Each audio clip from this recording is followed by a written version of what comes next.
သစ္စာလေးပါးမသိသေးတဲ့ပုဂ္ဂိုလ်တွေဟာဖြစ်လျာဘဝမှာရောက်ရဘဝမှာသူများမျက်နှာကိုမော့မော့ကြည့်ပြီးတော့ဒီလိုကတော့တိတဲ့တိလိုက်တာကိုတိလေအောင်တကားဆိုပြီးအမြဲတမ်းအောက်ကျနောက်ကျနေရတတ်တယ်အဲ့လိုတောင်ဟောတယ်မြတ်စွာဘုရားဥမာဘာနဲ့တူလဲဆိုလို့ရှိရင်ねမြင်းကြီးယာမှာချထားတဲ့ဝါကွမ်းလေးတစ်ခုတောင်လေလာတာနဲ့မြောက်ဘက်လွန့်သွားမြောက်လေလာတာနဲ့တောင်ဘက်လွန့်သွား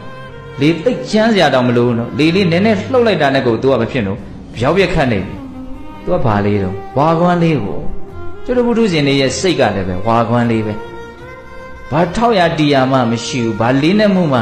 မရှိဘူးယက်တီနိုင်မှုမရှိသေးဘူးဒါ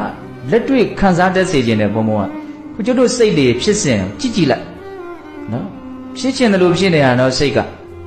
ဟုတ်တယ်မဟုတ်လားစိတ်ကိုစိတ်ဝင်စားကြည့်စမ်းပါစိတ်ကကိုယ့်လက်ထဲမှာရှိတာလားစိတ်ရဲ့မြင့်မြတ်မှုယုံကြည်မှုကကိုယ့်လက်ထဲမှာရှိတာလားအာယုံလက်ထဲမှာရှိတာလားဆိုရင်စိတ်လက်ထဲမှာရှိအာယုံလက်ထဲမှာရှိတာတော့ကျွတ်တို့ကဒီစိတ်ကိုအာယုံလက်ထဲမရှိစေရဘူးငါရဲ့ဉာဏ်ရဲ့လက်ထဲမှာရှိအောင်ငါဖြစ်ခြင်းတယ်လို့ကောင်းတာလေးတွေဖြစ်အောင်လုပ်မယ်လို့ဒီစိတ်ပေါ်မှာပိုင်နိုင်မှု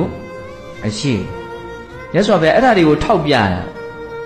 ပုထုဇဉ်ရဲ့အနေထားသစ္စာလေးပါးကိုမသိသေးတဲ့ပုဂ္ဂိုလ်တွေရဲ့အနေထားဒီလောက်ပဲရှိသေးတယ်ဘယ်လောက်လဲဝါကွမ်းလောက်ပဲရှိသေးတယ်နည်းနည်းလောက်လောကရန်လေးလေးလှုပ်လိုက်တာနဲ့ခြေလက်ပါရမ်းသွားဟုတ်တယ်မဟုတ်လား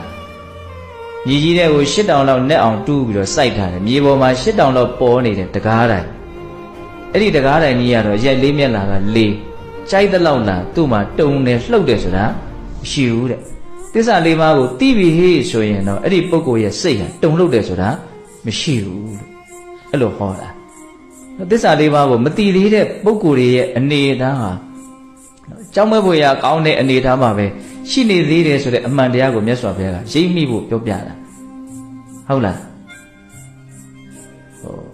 ယောဂီတို့အမြဲတမ်းကြားဘူးနေတဲ့တုတ်တန်တစ်ပုဒ်ရှိသေးတယ်လက်ညှိုးပေါ်မှာတကိုးတော်နဲ့မြင်မှုအနေငယ်တင်ပြီးတော့မဟာပရိမြေကြီးမှာရှိတဲ့မြင်မှုနဲ့ဒီလက်ညှိုးပေါ်မှာရှိတဲ့ဒီလက်သေးပြားပေါ်မှာရှိတဲ့မြင်မှုဘယ်ရာကများလဲလို့မြတ်စွာဘုရားမေးပြီးတော့ဟောတဲ့တုတ်တန်ဒေသနာနှစ်ပုဒ်ရှိတယ်ဘုရားဘုံဘုံဟောတာရှိတယ်လက်သေးပြားပေါ်မှာမြင်မှုများဆိုဟုတ်လားမဟာပရိမြေကြီးမှာရှိတဲ့မြင်မှုကမနှိုင်းရှင်လောက်အောင်များပြားလှပါတယ်ဗျာလို့လျှောက်တော်မြတ်စွာဘုရားအေးတဲ့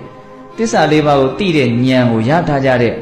ဒသနတမ္ပရာယအသိဉာဏ်အမြင်နဲ့ပြည့်စုံကြတဲ့သောတာပန်ပုဂ္ဂိုလ်ကိုကြည်ညွှန်းတာပါနော်သစ္စာလေးပါးသိထားကြတဲ့ပုဂ္ဂိုလ်တွေအတွက်အကုန်ခန်းသွားတဲ့ဒုက္ခဟာမဟာပရိမြေကြီးမှာရှိတဲ့မြေမှုများတဲ့ဖွယ်အလွန်များလက်ကျန်ဒုက္ခဟာလက်သေးပြားပေါ်မှာရှိတဲ့မြေမှုတဲ့ဖွယ်နည်းနည်းလေးပဲကျန်တော့တယ်ဩ